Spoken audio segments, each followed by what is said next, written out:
ಪಶ್ಚಿಮ ಬಂಗಾಳದಲ್ಲಿ ಪ್ರಧಾನಿ ನರೇಂದ್ರ ಮೋದಿ ನಾಯಕತ್ವದ ಬಿಜೆಪಿಯನ್ನು ಜನ ಬೆಂಬಲಿಸುವ ಮೂಲಕ ಉತ್ತಮ ಆಡಳಿತ ವ್ಯವಸ್ಥೆಗೆ ನಾಂದಿ ಹಾಡಿದ್ದಾರೆ ಎಂದು ವಿಧಾನ ಪರಿಷತ್ ಪ್ರತಿಪಕ್ಷ ನಾಯಕ ಛಲವಾದಿ ನಾರಾಯಣಸ್ವಾಮಿ ಬೆಂಗಳೂರಿನಲ್ಲಿಂದು ಹೇಳಿದರು.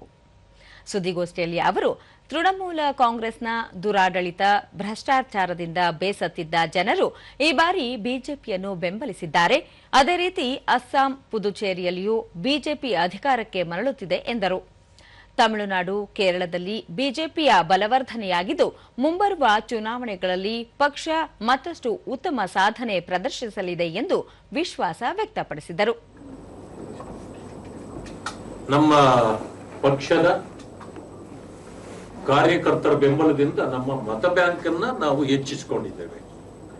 ಇನ್ನೂ ಅಲ್ಲಿ ನಮಗೆ ಬಹಳ ಕೆಲಸ ಇದೆ.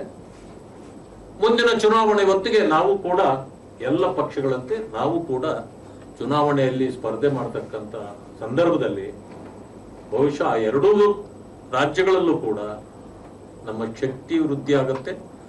ಮುಂದಿನ ಚುನಾವಣೆ ಹೊತ್ತಿಗೆ ನಾವು ಕೂಡ ಅಲ್ಲಿ ಸರ್ಕಾರ ಮಾಡುವ ಶಕ್ತಿಯನ್ನ ಜನ ನಮಗೆ ಕೊಡ್ತಾರೆ ಅಂತಕ್ಕಂಥ ನಂಬಿಕೆ ಇದೆ. ಇದು ಬೆಂಗಳೂರಿನಲ್ಲಿ ರಸ್ತೆ ಗುಂಡಿ ಹಾಗೂ ಡಾಂಬರೀಕರಣ ಹೆಸರಿನಲ್ಲಿ ಕೋಟ್ಯಾಂತರ ರೂಪಾಯಿಯನ್ನು ದುರ್ಬಳಕೆ ಮಾಡಿಕೊಳ್ಳಲಾಗುತ್ತಿದೆ ಎಂದು ದಾಖಲಾತಿಗಳ ಸಮೇತ ಆರೋಪಿಸಿದರು. 301 ಕೋಟಿ ಇದರಲ್ಲಿ ಅರ್ಥ ಮಾಡ್ಕೊಳ್ಬಹುದು ಯಾವ ರೀತಿ ಬೆಂಗಳೂರನ್ನ ಇವರು ನಿಭಾಯಿಸ್ತಾ ಇದ್ದಾರೆ ಅಂತ. 140 ಅಂತಂದ್ರೆ 260 ಕೋಟಿ ಅಷ್ಟೇ ಹೆಚ್ಚಾಗಿರೋದು 2 ವರ್ಷಗಳಲ್ಲಿ ಇವರ ಖರ್ಚು. ಇಲ್ಲಿ 1040 ಕೋಟಿ ಯಾವ ರೀತಿ ಖರ್ಚು ಮಾಡಿದ್ರಿ ನೀವು? ರಸ್ತೆಗಳೇನಾದ್ರೂ ಹೆಚ್ಚಾದ್ವಾ? ಹೊಸ ರಸ್ತೆಗಳು ಬರ್ತಾವ ಬೆಂಗಳೂರಿನ ಒಳಗಡೆ?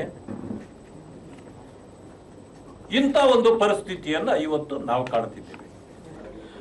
ಬಳಿಕ ಸುದ್ದಿಗಾರರೊಂದಿಗೆ ಛಲವಾದಿ ನಾರಾಯಣಸ್ವಾಮಿ ಕೋಲ್ಕತ್ತಾದಲ್ಲಿ ಬಿಜೆಪಿ ನಾಯಕ ಸುವೇಂದು ಅಧಿಕಾರಿ ಆಪ್ತ ಸಹಾಯಕನ ಹತ್ಯೆಯನ್ನು ಖಂಡಿಸಿದರು. ಇದಕ್ಕೆ ತೃಣಮೂಲ ಕಾಂಗ್ರೆಸ್ ನೇರ ಕಾರಣ ಎಂದು ದೂರಿದರು.